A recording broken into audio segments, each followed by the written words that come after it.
Hello guys, ఈ వీడియోలో మనం కాంతారా చాప్టర్ 1 మూవీ రివ్యూ చూద్దాం. మనందరికీ తెలిసిందే ఈ మూవీ కాంతారా మూవీకి ప్రీక్వెల్ అని.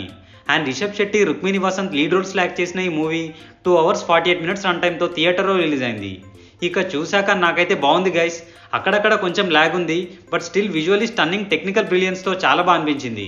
ఇంకా డీటెయిల్గా ప్లస్ అండ్ మైనస్ పాయింట్స్లో చూద్దాం. మూవీ యొక్క బేసిక్ ప్లాట్ వచ్చేసి ట్రైబల్ కమ్యూనిటీ లీడర్ అయిన బర్మా అలియాస్ రిషబ్ శెట్టి గారు తన కాంతారా ప్రజల కోసం ఏం చేశాడు, రాజశేఖర్ అనే రాజుకి అండ్ ఈ బర్మాకి గొడవలు ఎలా స్టార్ట్ అయ్యాయి అనే దాని చుట్టూ తిరుగుతూ ఉంటుంది story line. Coming to plus points, ఈ మూవీ ఎవరు చూసినా ఫస్ట్ చెప్పే మెయిన్ ప్లస్ పాయింట్ వచ్చేసి cinematography and production designs. Mainly VFX sequences అయితే టాప్ నాచ్ ఉన్నాయి.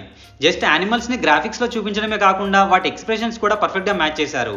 రిషబ్ శెట్టి గారి పర్ఫార్మెన్స్ కూడా one of the major highlight అని చెప్పొచ్చు.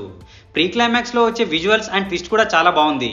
ఫైనల్లీ సిచ్యువేషన్ కామెడీ కూడా చాలా చోట్ల వర్కౌట్ అయింది. మైనస్ పాయింట్స్, ఈ మూవీలో మెయిన్ డ్రాబ్యాక్ వచ్చేసి ప్రాపర్ ఎమోషన్స్ని క్యారీ చేయకపోవడం. త్రూఅవుట్ మూవీ మొత్తం ఓన్లీ యాక్షన్ పార్ట్ మీద మాత్రమే ఫోకస్ చేశారు అనిపించింది. అండ్ విలన్ క్యారెక్టరైజేషన్ కూడా చాలా పూర్గా ఉంటుంది. మెయిన్లీ నాకైతే చాలా చోట్ల పేసింగ్ ఇష్యూస్ కనిపించాయి. ఫైనల్లీ కొన్ని సీన్స్లో లిప్సింగ్ ప్రాపర్గా లేదు. పర్ఫార్మెన్సెస్ వైజ్ రిషబ్ శెట్టి గారిది వన్ మ్యాన్ షో అని చెప్పొచ్చు.